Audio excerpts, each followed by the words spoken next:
everything's perfectly all right now. We're fine. We're all fine here now. Thank you. How are you? Everything is fine here on DetBlock AA23, a Star Wars podcast. I'm Mike, joined by Dustin, here to talk Star Wars with all you fans out there. Just get certain elements out of the way really quick. So if you're listening to us, hit that subscribe button, follow, like, download, rate, review, all of it, any little thing you can do, we greatly appreciate, as it helps get our name out there amongst all the other YouTube channels for Star Wars and podcasts and everything. So again, once we hit our 200 subscribers, we're going to have a little prize giveaway where we'll do a drawing of everyone's name.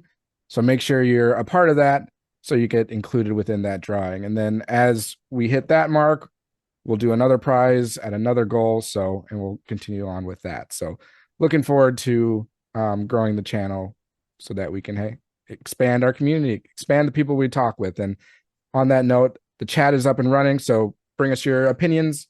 Ask us questions, anything along the way. So how you doing, Dustin?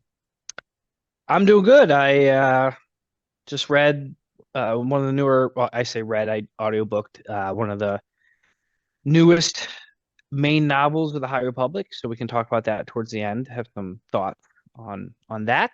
I'm really curious about Dustin's opinions on this. And we'll get there. They might shock you. Oh, okay. That's interesting. Yeah, but we finished the rebuilding the galaxy. Yep. A little short kind of 4-episode deal with the Lego thing, and gotta say, last 2 episodes, still fucking loved them.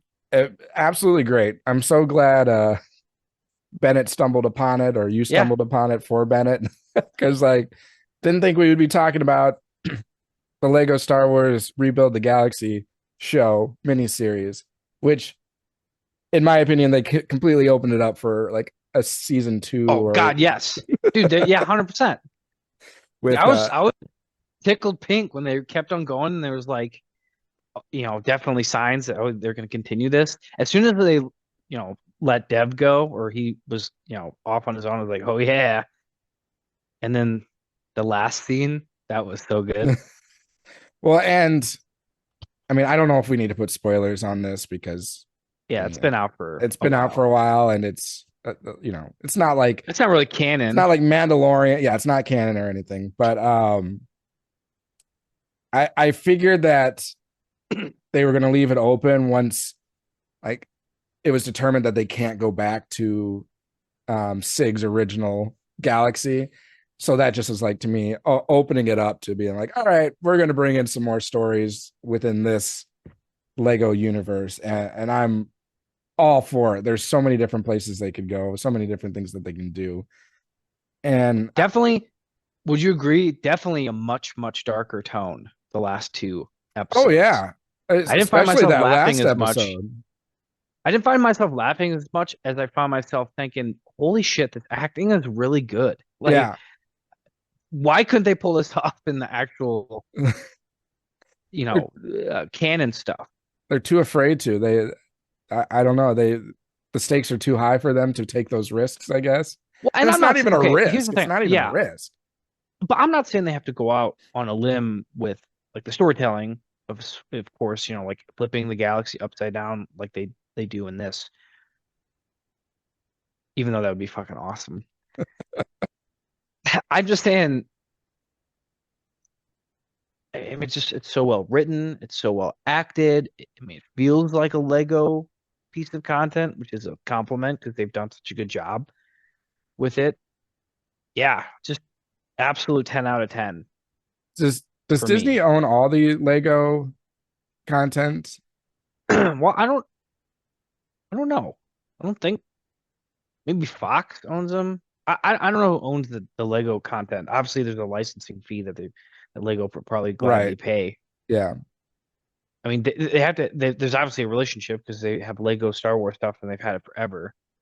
So, which I saw this. Speaking of Lego, not to go on a too big of a tangent, but on YouTube there was this. I'm sure it's elsewhere than just YouTube as well, but it was a special on Lego and talking about the success from start to now of the Lego company.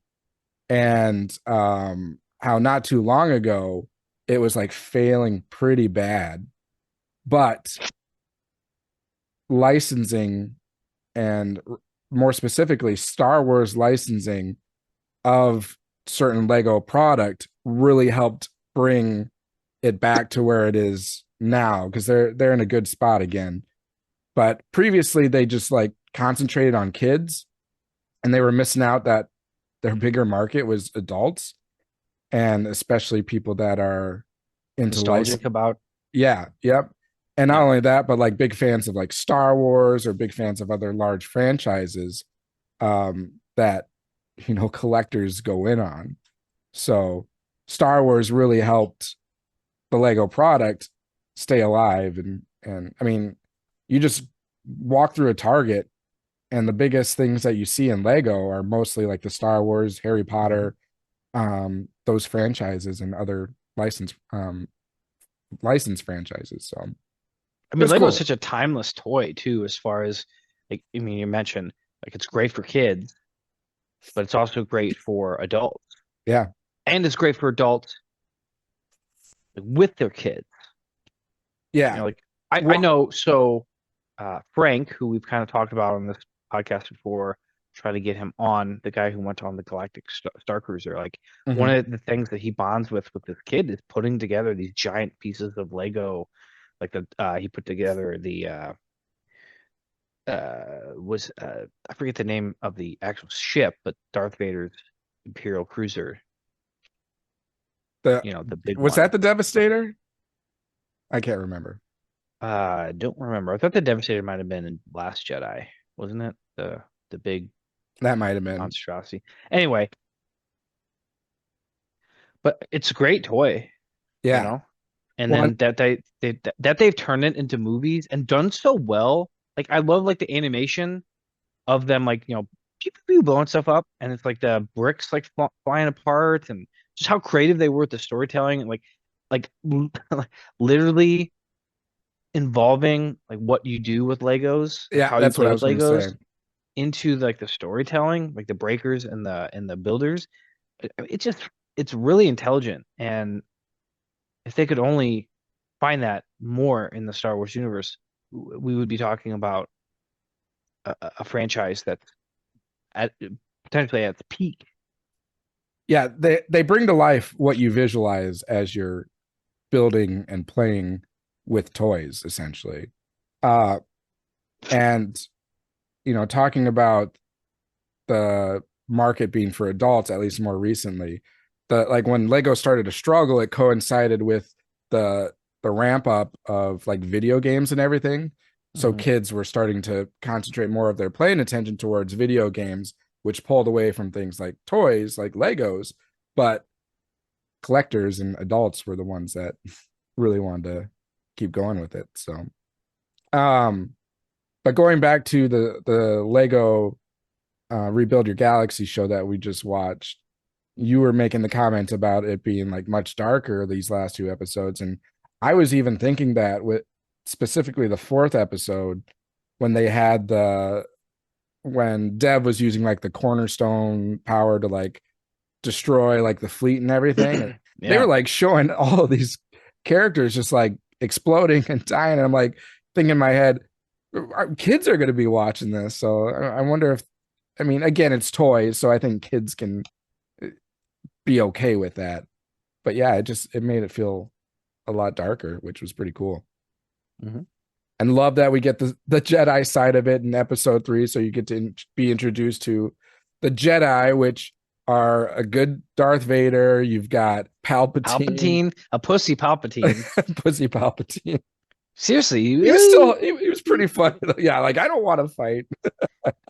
Yeah, Jedi Jabba. IG. I don't know if it was 11 or 88, one or the other. You had Lobot, the cyborg guy. You had what's the girl name from Rise of Skywalker, the archer girl? She was one of them. Was she a Jedi, or was that the girl? She was a Jedi. Yeah. Leia didn't really change. Although Leia was the only one that really didn't change out of all these characters. Except instead of Han Solo, she was with Greedo. That was kind of a funny scene when they were like running to embrace each other. Yeah. Leia just runs by Han Solo. Because the one guy made a comment. He's like, "Oh man, Leia's the only Leia and Han are the same." And then she goes to Greedo. He shot his shot first. Yeah. What a great line too. Yeah. I love all the one-liners. Like they just did a great job of incorporating like standout lines that these characters say and bring them into this new galaxy. Like Palpatine still did "do it." You do it. And then at the end they reveal Lando as the Mandalorian, and I knew it was Lando. The Landalorian. The Landalorian. The Landalorian. That's so brilliant. And then Baby Grogu. Baby Grogu. Oh, dude, it's so brilliant, man. Dude, hats off. I can't. It's just so cool that we found this. We have something really fun to talk about in the Star Wars universe. I know we talked about that last week, but I just enjoyed watching. I just loved it. I was ready to watch it. I just remembered the line. What was the exchange when Jedi Bob like opened up about the truth to Sig, and then he said something, and then they were like super happy, and he's like, "You can call me Jedi Bob" or whatever. And then he's like, "No, don't wait, never mind, don't do that. Forget what I just said. I hate it." Yeah, he's like, "I wish I'd never said that." I'm trying to think of other standout moments that took place. Are there any more top of mind for you? I thought it was cool that the Millennium Falcon had like mini Death Star technology, and then they're like, when Dev was still flying it, he was like, "Now witness the true power of this dark Millennium Falcon," which is the same thing that Palpatine, I think it's fully operational, is what he said. Yeah. Palpatine says that about the Death Star once it's fully operational in the Return of the Jedi. So I thought that was cool. I thought it was cool when his apprentices turned on him and he was kicking all their asses, Oh yeah. Like they made him really feel powerful. Yep. Like he was just, swatting them away. Yep. I thought that was good. Again, it's going to bring a lot to. I think they'll just do it next season. Is what they'll do. Yeah, I think it'll probably be 4 episodes again. I'm glad they brought back the mercenary Ewoks. Oh yeah, cool. And C-3PO. C-3PO. So was C-3PO like a pirate or something? Is that or he was a mercenary. Bounty hunter? Okay, he was a bounty hunter mercenary. Okay, so then all the Ewoks were as well, just hired thugs. I did like in the first couple episodes when he's giving him the odds. He's like, "Why'd you tell me the odds?" That was a dick move. I mean, there's so many lines. They're just like cracking up. This is just brilliant. Like they knew their audience. They knew exactly what they were doing. Very refreshing to see that.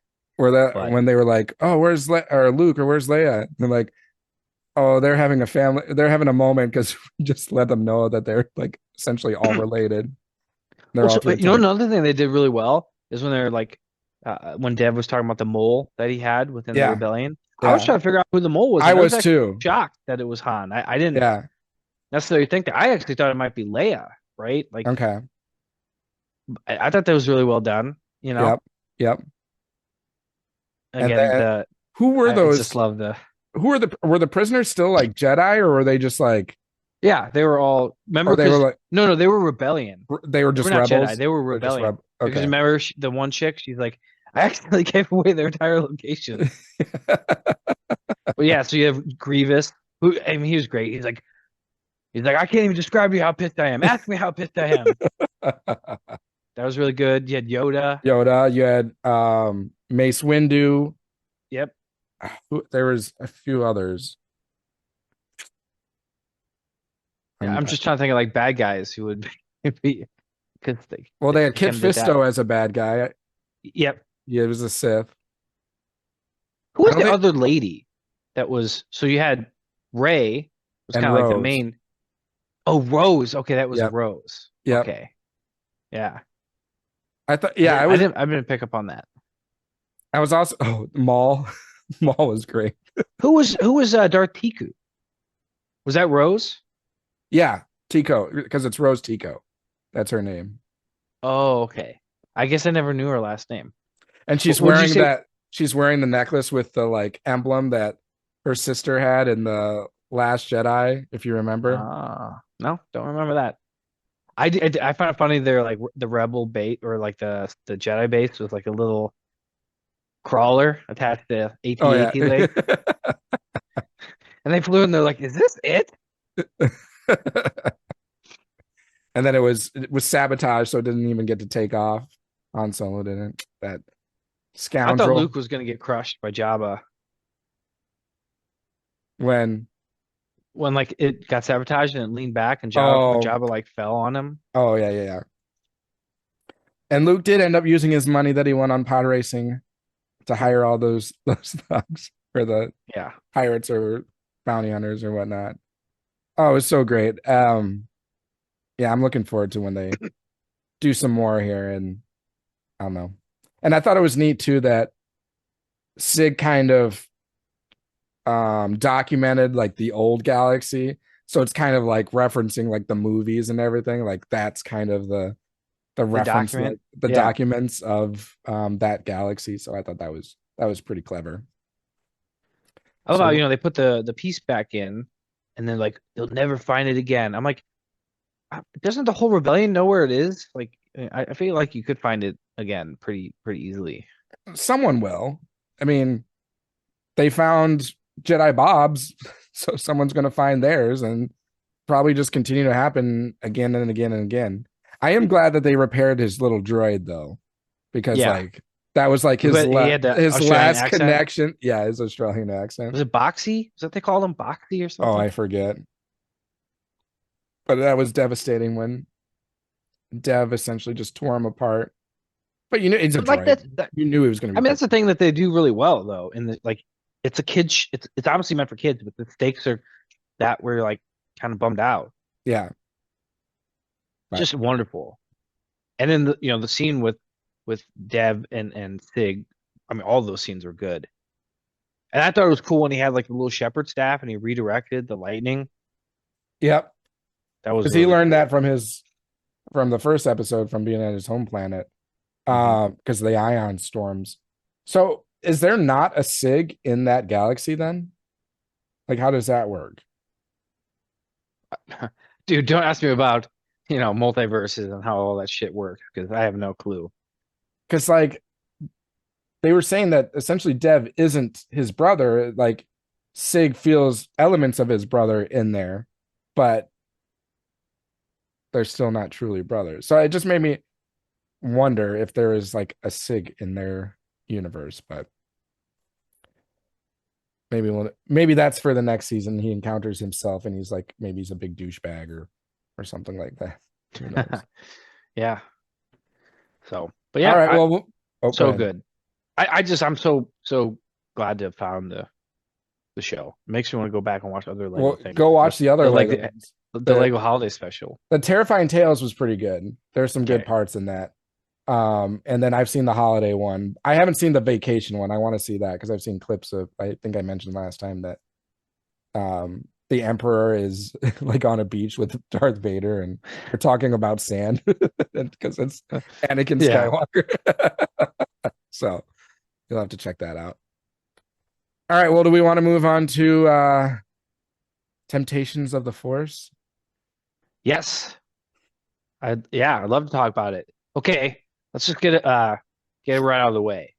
The name of the book. I mean, they're trying to make it a romance novel. Okay, get that shit out of my High Republic fucking series. Like, why are we doing this? Okay. So I have a lot of negative things to say, but I have some positive things too. When the author sticks with the storyline that's been set up for her or them or they or whatever, right? It's excellent. It's really good. Like I can't tell the difference between authors. So when Ro is in the scenes and when a lot of the pre-existing characters, it's really good. I don't notice any difference. Except when the fucking romance shit happens. And okay, here's the thing, right? So Temptation of the Force was written by Tessa Gratton. Tessa Gratton, and if I as soon as you send me the list of her prior works, it's like, oh man, like why did they choose her specifically? Because it didn't seem like she would do well within the Star Wars universe. And when which things, she does a lot of romance type novels. She's considered an activist, so there's definitely a trend in the content that she creates, and she definitely has a passion for certain elements. So go on. well, again, it doesn't matter like whether, because again, another thing that she's known for is writing LGBTQ romance novels. But to me, I didn't care if it was LGBTQ romances in the book or if they were straight romances. They both sucked. Like It's I didn't need to know about element of romance itself that doesn't need to be in it. well, okay. So like romance in a lot of content, right? I mean, humans totally understand, they identify with romance. When it's done well and seamlessly, it's good. But when it's forced down your throat, like it was in this book, it just jars you so much that you get taken out of the book. And then when it's read by a narrator, it could be even worse. Yeah. And very just it almost makes you feel awkward. Like you get like the awkward sweat, like when these things are fast happening. forward, fast forward, fast I forward. did. I fast forward through a couple, and like for Elzar and Ava, they have this romance, right? I fast forwarded those. I didn't need that. Like, so again, it's not that it's gay or straight or whatever. It's just bad. It's off-putting. It doesn't belong really in the book. Well, and some people would be like, well, what about the romance between Padme and Anakin? Well, if you go back to when those movies were coming out, I think a lot of the people's complaints of the time also dealt with like too much of a focus on the romance there. Yeah, and it was bad because it was so awkward, like the lines with the sand, like and again, very poorly done, very very off-putting, right? I mean, they're so like, dude, like the one of the best episodes of The Last of Us, in my opinion, was between Frank and the one guy.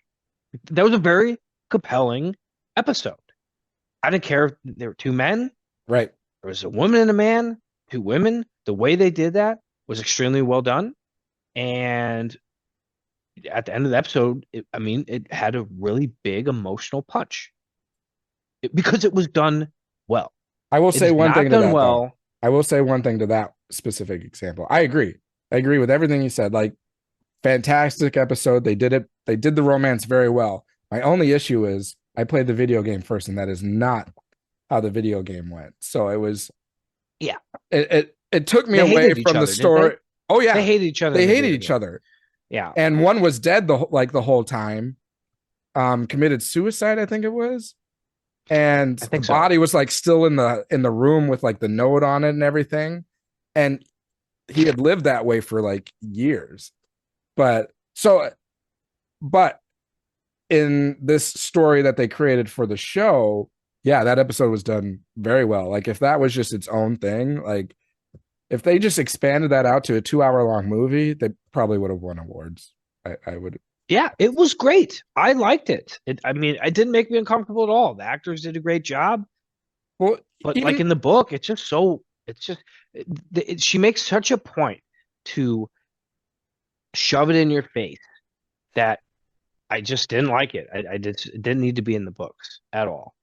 Yeah, there's a few authors like that, because you haven't read the young adult or the no, and I won't. I just have no desire. There's a couple that are really good that you're missing out on, but there are some that are not as good.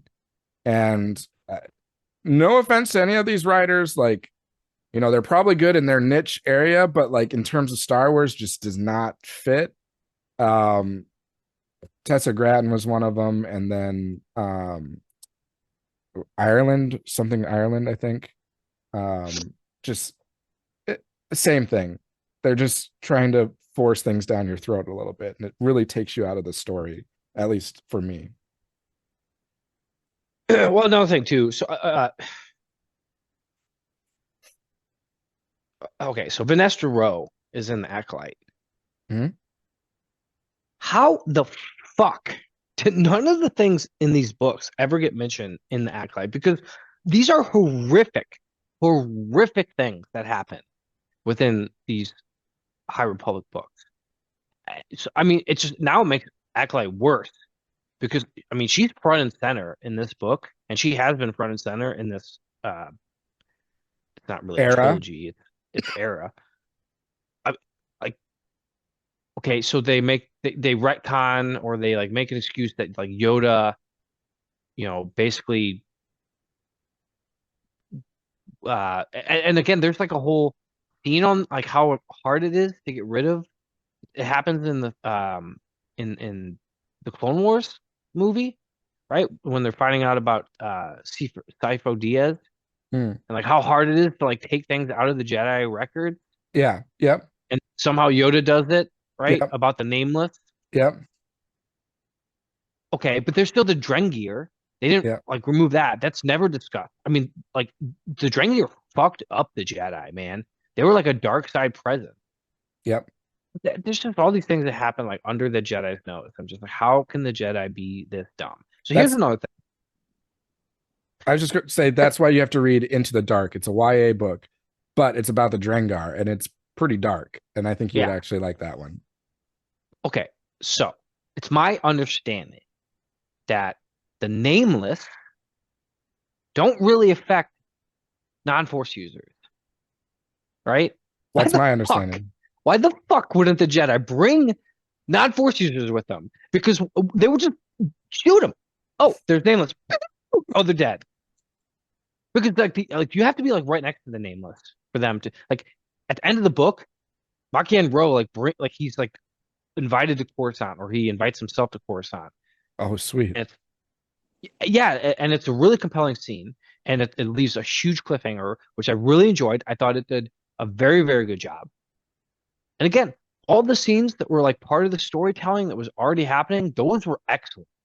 Like and the violence and the battle scenes, all very good. Again, it's just a romance. But then, and this is not fault of the author, it's just a fault of like how previous iterations have done this. Because the Nameless have been around for 3 or 4 books now. Mm-hmm. Again, why wouldn't you bring non-Force users? It doesn't affect them. So you're in a room, 3 Nameless show up because they're easily killed. So the Jedi figure out how to kill them, but it's like they basically have to like redirect their fear. It's very difficult, and like only Barriaga can do it because he's so empathetic. He can like almost sense the fear coming off of the creatures, so he can like tell because they kind of go blind. Yeah. When the creatures come around, but again, it has to be very close. They have to be very close to the creatures for them to be affected like that. So I mean, like that's a huge plot hole. Why don't? Hey, Jeff from the RDC. Hey, you busy? No, man, I'm not busy right now. Hey, you mind if you come with us on this mission? Because there's these like creatures that only affect Force users, and can you shoot them when you see them? I think I could do that. Yeah. I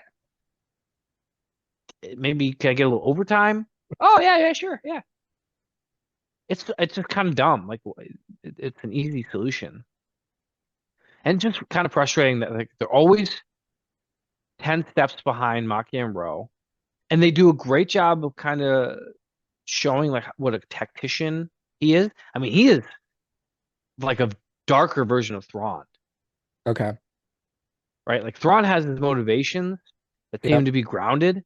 Maki and Ro just wants to see the world burn. Yeah. So he's like the Joker. Yeah, that's a great analogy. He is basically the Joker, but he's more evil. And I'm trying to remember, is it specific towards the Jedi or is it just in general? It's the Jedi, but the Republic in general. Okay. So, and obviously in this time frame, the Jedi very much represent the Republic. The Republic. Yeah. Because it is at the height of the Republic, which it's also the height of the Jedi, so that kind of coincides. Do they give, you were talking about the Acolyte and you mentioned Vernestra Rowe. Do they give any kind of indication for like the complete change in personality for what you see in the Acolyte versus what we've read in the books? I mean, not really in the books. And I'm just basing this off the voice actor. It's just she sounds very young. Yeah, she's like a teenager, or I don't know what the time I frame think for she's this a little book older is. than that. I mean, she's a knight in this. Well, yeah, but she was the youngest. She's the youngest person to have a Padawan, and I think she was still a teenager when she had her Padawan, which was what's his name? Space. It doesn't matter. But I think she. Belzetifar? No, it was No, no, Lone no, no, no, Greatstorm. no. Lone Gradestorm was the master for Belzetifar. Belzetifar. No, her Padawan is in like the YA books and stuff like that. Okay. I can't remember his name, but he's like a little blonde-haired kid. But that, you made the point of they have all this content in the High Republic story, which, they vetted everything out before they even wrote the first one. So they knew of the story when the Acolyte was released. And yet they didn't really bring anything into the Acolyte from the High Republic outside of two things. One, Vernestra Rowe, and then two, the mention of like the great catastrophe. The great hyperspace disaster. The great hyperspace disaster. They just referenced that in the show. I think they did mention the Drangir in passing. I don't remember. It could be. I don't recall that. They very well could have, though. But like, it is so poorly done. It boggles my mind that they didn't utilize the content that was right there in front of them. Yeah, and then even with one of the few things they did use, Vernestra Rowe, she seemed completely different from. Well, that's because the actress fucking sucked. She was the DEI hire, and I don't mean that. I don't even know if I don't mean that as far as like. I know there's like an attack on DEI, whatever. I just mean like it was the wife of the director. Yeah, it was the wife of Leslie Headland. So like that goes to me like beyond DEI. That was like doing her wife a favor. Like, oh, let's get some money here. Like, I'm going to have you be the Vernestra. Yeah, she's not a good actress. She just was not very good. Not very compelling. Even in like because there's honest movie trailers on this. He's like, she has one facial expression. Oh yeah. Well, and I did a little I don't know if you've seen the TikTok that I did on that. So in every scene that you see her, she has the same like glare. Yeah. And I collect like the 6-inch Black Series figures. And even the figure that Hasbro created for this has that same one glare. And I captioned that when your acting is so poor that you have one glare, that even Hasbro recognizes it. So I did a little thing on that, but yeah. And like, she was really known for her long purple hair, and she was bald in the show. I'm like, it completely takes it out that it's Vernestra Rowe. It's like some completely new character to me. Well, yeah, and I mean, she holds the Jedi Order in such high regard, and then the fact that she would go behind their backs in the show. And she was so positive, so motivating, so energetic in the content that I've read with her. And then the complete opposite, like you said, she's kind of, going behind the backs of the Jedi. She's very solemn. She's very like angry, it seems like. So it's like, this is not Vernestra Rowe. So I don't know. I'm just hoping that the only thing I can justify that is if she experienced something that like completely traumatized her to flip her character. So that's why I asked, did anything in the book happen that would, cause that? But it sounds like no. And there's only one more book. I think the last one releases in June. So be ready now. For that. I would say that there is, I mean, like, these Jedi get affected by the Nameless by their own fault because they're too stupid to bring, again, non-Force users with him on their missions.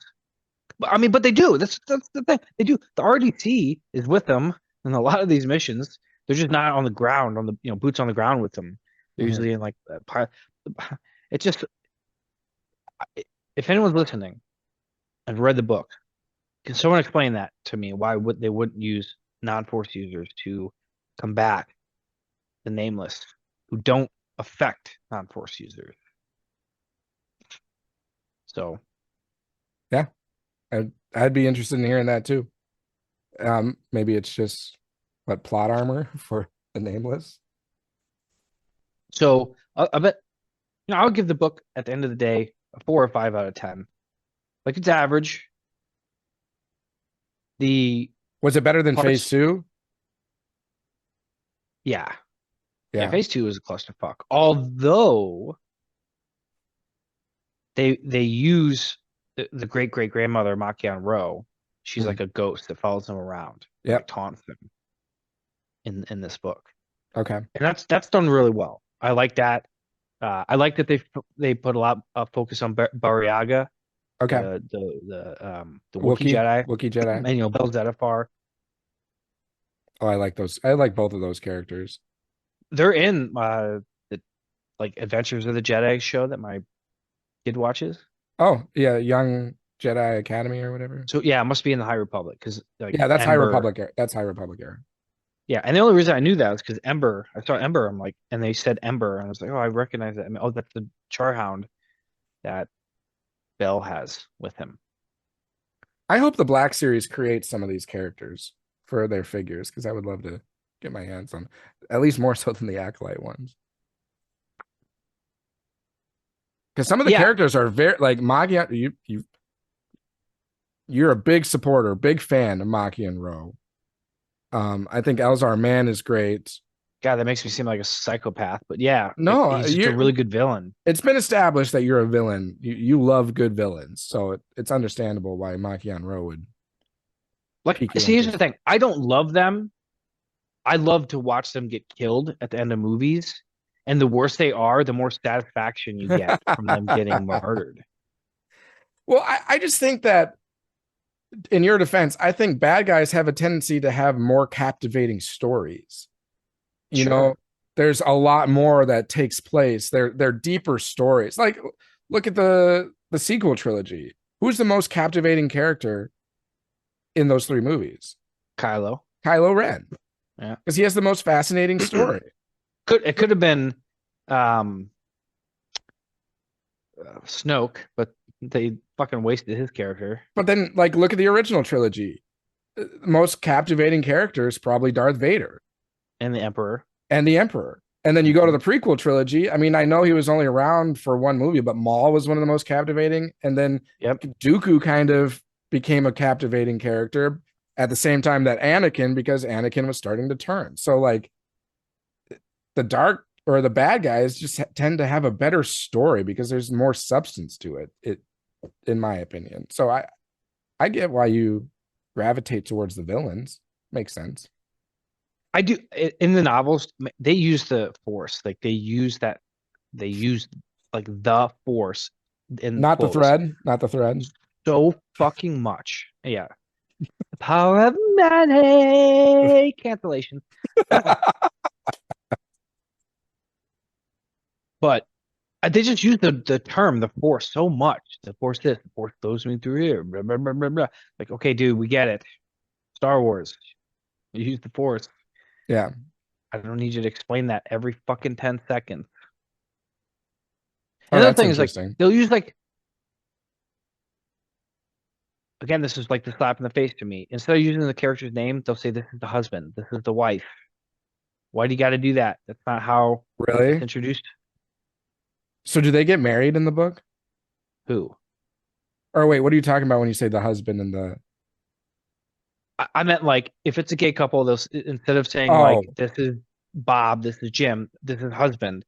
Yeah. If it's a straight married couple, this is, the wife. This is...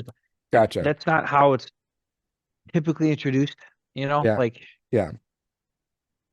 So, again, it's just kind of pushing it into your eyeballs, and Again, Well, I just it doesn't matter what the sexuality is.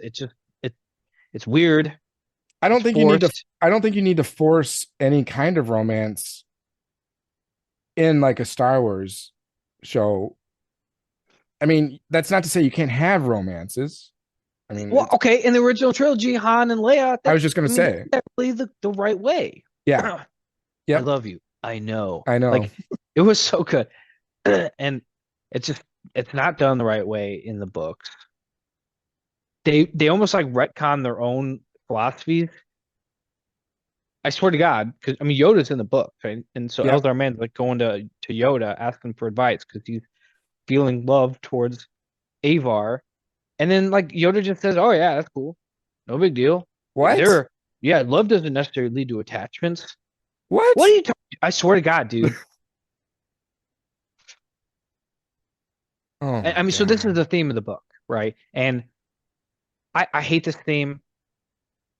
I appreciate it in a real world sense, and then I also don't because it's just not how the world works. But the theme is love conquers all. That's pretty much the theme of this book. Hence, temptation of the Force. It's a double entendre, and it's a shitty romance novel title. But it's just not how like life works, It's so and cliche. it's so cliche, dude. Wow. I almost don't want to read it, but you mentioning that there are good elements. It's not. So is See, the I can compartmentalize and just completely remove some of the things because they don't take away from the story and where the story goes, which I really appreciate. And they left it off on a wonderful cliffhanger.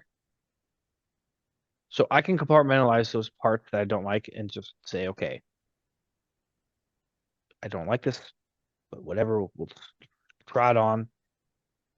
is But it man, I mean, there's some really cool things that they explore in the book. is it better than the Jedi Fallen Order book or whatever? No, that book was fucking hot garbage. Okay, so it's better than that one at least. That So book can go straight to fucking hell. that was such a bad read. I'm so glad. Well, I wish I just wouldn't have read it in the first place, but I mean, I mean, first of all, that book did absolutely nothing to push any story forth. it was pure romance. It was all It's pure about romance. It was so like like this is a why it's a weird. problem because why are all these books, all this content that you're releasing pay such a focus to romance? Like, I'm sorry, but I'm sure there are Star Wars, and it's totally fine if you are a fan of this within Star Wars. Like, that's okay, to each their own. But something tells me a majority of the people that are passionate about Star Wars could care less about having true romance novels within Star Wars. Would you agree with that? Yeah, I mean, I don't come. I don't. I just the romance is completely unnecessary. the same people that are reading those like adult books on, the bookshelves at stores aren't the ones that are also picking up Star Wars for the most part. Maybe I'm completely wrong, but I'm going to go on a ledge here and say that people who are reading Star Wars are more into it for the sci-fi elements, the conflict, the character development of good versus evil, that kind of stuff, not the romance between two characters. Just saying. I think that's all there's to be said. So it was an okay book.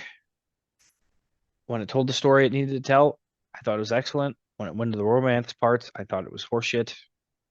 And so I'm glad I read it because I'm excited about the last book. June. So yeah. And again, read Into the Dark if you want to get more information about the Drengar and how they came into it's about how they came into the galaxy or where they are. So it's a pretty cool story. Yeah, I know. So they have the mother, the progenitor, I think is what they call it, is the one that like is the like main hive mind. Okay. So they talk about that her in the book because she was on the progenitor was apparently on Starlight Beacon, like imprisoned Okay. on Starlight Beacon, and then like it goes, crashes into was it Irem, Irem's moon, Okay. whatever moon that they were above, or it was a planet, it was in the ocean, and then apparently it's still alive in the bottom of the sea. Well, Into the Dark is it's about it's during like the great space, what is it? Hyperspace disaster. It takes place around that time, and there's these ships that like get stranded in this area, and there's this like space station essentially. It's very like alien-esque too, so you might draw interest in that. Sure. They go onto this space station and they think it's I won't say too much, but they thought it was like this station of like evil or whatnot, but in reality it was just the opposite. It was containing evil from being released, which were the Drengar. So they're like frozen, maybe not frozen, but they're trapped here, not functioning, not alive. But then the events that take place kind of start this whole Drengar thing. So you might be fascinated by it. I will say this about the novel. I could be wrong. I was just off the top of my memory. Like, there's not like any major death. So it doesn't like really like shock you in that regard. Like, they don't kill off any of the main characters. So there's no like fighting or anything? Well, there's tons of fighting, but they're all, the people that die, just the okay. They're Jedi that you don't even know. Okay. So plot armor for the characters you know and care about. Cool. Well, I will. And there's like, okay, the last thing I'll say, there's like this one character, General Vise. Like she always gets away. Like she's a character I hate in the sense that like she's a good bad guy, and I want her to come to justice. Like right when they're about to kill her, she goes like pocket sand, and then like just gets away. Like what the fuck? Like after the third time it happens, I'm just like, okay, come on. Yeah. And I'm tired of Star Wars going in a certain direction. I mean, though you said there's still some good elements. I want to see Star Wars return to the glory days. Just don't know if we'll ever get it. Unless maybe George Lucas does come back. Who knows? Yeah, I do think Disney has a huge hand in it going the direction it is going in. For whatever reason, it's stupid. Well, and can we start by what we were texting back and forth about earlier today? Can we just keep it to one writer? If you're going to have like a trilogy, just keep one writer so there's consistency and like a knowledge base of where you want the story to go. I'm tired of like bringing in, if it's shows or movies, like different directors. If it's books, bringing in different authors. Like it was Disney's way of being like, all right, let's all bring in different points of view. And, this is kind of going along like the DE&I stuff. Like, let's get a bunch of different points of view. That's different angles. Like, I get it, but the focus, as we've preached many times, always needs to be the story. Story needs to come first, and then everything else you can have flow naturally. But in these works, you have, this author is romance novel, LGBTQ romance novel writer. That's what's the focus of this book, and then it's just put into a Star Wars element, I'm assuming. Am I correct? Yeah. So, like, have it be the other way around. Have the story be first. And I heard a really good strategy from, I forget who was talking about this, but I was watching it on YouTube. When you create the characters first, like create a character in your mind as a writer. Don't create the story first, create the character. And then the story will revolve around those characters. If you create the story first and then introduce the characters have a tendency to be not authentic. So, but we don't have to dive too deep into that. I want to see good stories return to Star Wars. And I just feel like we and they're a hit or miss. I mean, obviously Andor's a wonderful story. It's just, but and in they need to Andor, more. you had Tony They need to hit more. Gilroy do the whole thing. So you had one person leading the whole thing. Just have one person do it. But all right. Well, we will wrap it up for today. I'm sure you're looking forward to the final novel coming out in June. And yeah, we mentioned Andor, that'll be coming out in April. So we got some stuff coming in the near future and some more Lego stuff to take care of us in the meantime. So any final thoughts from you, Dustin? What's the next piece of content coming out? Andor. Star Wars. Yeah, Andor. So obviously very excited about that. And there's also a book on the Bad Batch that's going to be released in June. I think Sabotage or something like that. So I guess we should say, we sent Luke our questionnaire and the answer to our delight. So hopefully we'll have him on next week. He was traveling. He was in Minnesota in a hotel, and he's like, I'll join you, but I won't contribute anything. So I'm like, well, let's get you on next time. Yeah, I mean, let's find a time that works well for him, so that we can get the best out of what we want from him, because I think he does have a lot to share, and I'm excited to learn about the things he has to say, especially since I think he has a lot of similar passions to me in terms of like the things he collects, because I know he's a big Black Series collector of the 6-inch figures.